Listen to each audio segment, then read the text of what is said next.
প্রায় 10 বছর আগে বাংলা ইন্ডাস্ট্রির ইতিহাসে ছাপ ফেলেছিল এক ভয়ঙ্কর দুর্ঘটনা। সেই রাতে দুর্গাপুজোর সময় 2015 সালের 20 অক্টোবর অভিনেতা পীযূষ গাঙ্গুলি ও অভিনেত্রী মালবিকা সেন একটি শো থেকে ফেরার পথে মর্মান্তিক সড়ক দুর্ঘটনার শিকার হন। পীযূষ অকাল প্রয়াত হয়ে যান আর মালবিকা অল্পের জন্য প্রাণ বাঁচান। মালবিকা সেন সম্প্রতি এক সাক্ষাৎকারে বললেন, দুর্ঘটনাটা এত দ্রুত ঘটেছিল যে কিছু বুঝে ওঠার আগেই লরির সঙ্গে আমাদের গাড়ির সংঘর্ষ হয়।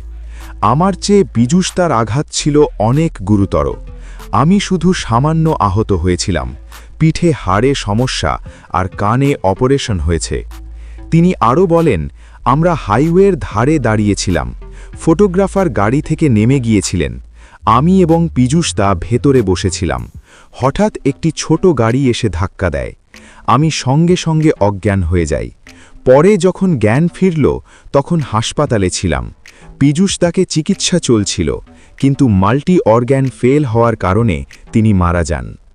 এই ভয়ঙ্কর রাতের স্মৃতি আজও মালবিকার মনে গভীরভাবে গেঁথে আছে।